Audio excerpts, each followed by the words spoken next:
투기의 목적이 아니라면 굳이 세종시에서 64평형 펜트하우스를 청약할 이유가 없다고 생각을 합니다. 현재 약 7억 원의 프리미엄이 형성됐다고 하는데 그건 알고 계시죠?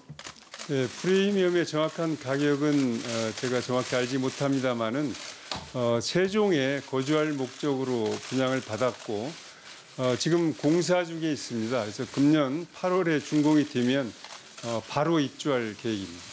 네, 그 다음에 다시 질의하겠습니다. 다음. 자, 후보자님이 2차관으로 재직할 당시에 모친 소유 주택이 있는 부평 4구역은 당초에 5, 6개 정도 정비구역을 선정할 예정이라고 이렇게 보도되었습니다. 그러나 2개월 후 최종 발표는 갑자기 15곳으로 이렇게 최종 결정이 됐는데 이것은 알고 계셨죠? 전혀 몰랐고요. 네, 모르셨어요? 제가 2차관으로 재직하면서 전혀 뭐 영향력을 행사했다거나 그런 의혹에 대해서는 예, 이 전혀 부분도 사실과 다르다 어떻게 말씀드리겠습니다. 보면 이해충돌방지법에 저촉이 되는지도 한번 이게 검토가 돼야 될 그런 문제라고 저는 봅니다. 자, 다음 화면을 보시죠.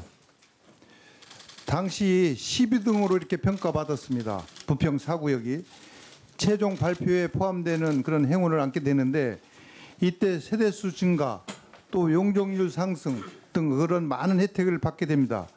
이것이 특혜가 아니겠냐 하는 의구심이 듭니다. 저는 다음 화면을 이번에 보시겠습니다. 의원님 자료 요청이 있어서 그때 알았습니다. 아, 그래요? 예, 사실과 다릅니다. 네네, 알겠습니다.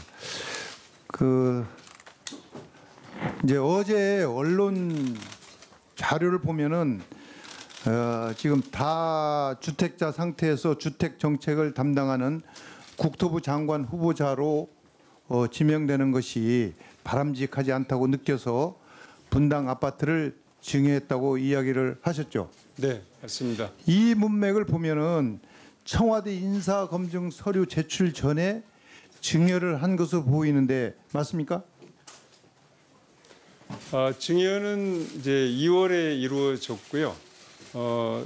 아니 그러니까 인사검증 서류 제출 전에 증여를 했는지 그거를 지금 대답을 해주시면 됩니다. 그것만. 거의 비슷한 시기가 아니었나 싶습니다. 아니, 그러니까 전후 관계는 한번 따져보겠습니다. 전후를 전에 했는지 후에 했는지 이게 참 상당히 중요한 문제거든요. 그래서 우리 의원님들도 다 아마 그 부분을 궁금해하고 있는 부분이고 국민들도 지금 아마 상당히 궁금해할 겁니다.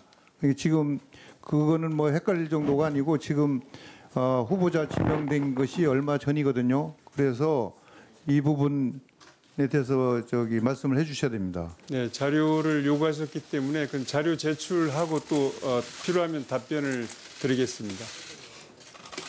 근데 기억이 안 나신다는 얘기입니까? 아닙니다. 제가 이 증여했는데 문맥을 보면은 어떻게든 인사검증 서류 제출 전에 증여를 이렇게 한 것으로 보여요. 이 문맥상 이렇게 보면. 저는 이제 뭐 답변으로 말씀을 드렸습니다만은 이제 잠실 주택을 저희가 2008년에 그래서 2주택자가 2008년에 되지 않기 위해서 예. 이제 팔려고 했습니다. 근데 그때 이제 근데 이제 2008년에 이제 분당 아파트를 팔고 잠실로 이사하려 했다. 부동산 시장이 안 좋아서 처분이 힘들었다 이렇게 하셨잖아요. 맞습니다. 근데 이때도 매물이 많이 됐어요. 매매가. 제가 조사한 바에 의하면. 그렇기 때문에 그 가격이 지금 그때 13억 5천만 원인가 아마 이렇게 내놨다고 그러는데 12억 8천만 원 정도 12억 5천에 거래된 사례들이 많이 있거든요. 그래서 그게 좀 말이 안 맞는다 이런 제가 생각을 하고 말씀드린 또 것은 네. 김현미 장관께서 2018년 3월까지 팔라고 했어요. 이게 왜냐하면 이 세제택이 있었기 때문에 그때들 많이 팔려고 노력을 했거든요. 그러면 그때 팔았어야 되고 또 이게 세를 끼고 집을 사고 또 대출을 끼고 집을 또 사고 하는 것은 투기 수단으로 보는 신종수법이라고 이렇게 얘기를 했거든요. 이 내용은 아십니까? 후보자님? 예, 알고 있습니다. 이게 누가 얘기했어요? 이제 갭 투자를 말씀하시는 걸로 알고 있습니다. 이게 김현미 장관께서 말씀하신 네, 박덕흠 의원님 수고하셨습니다.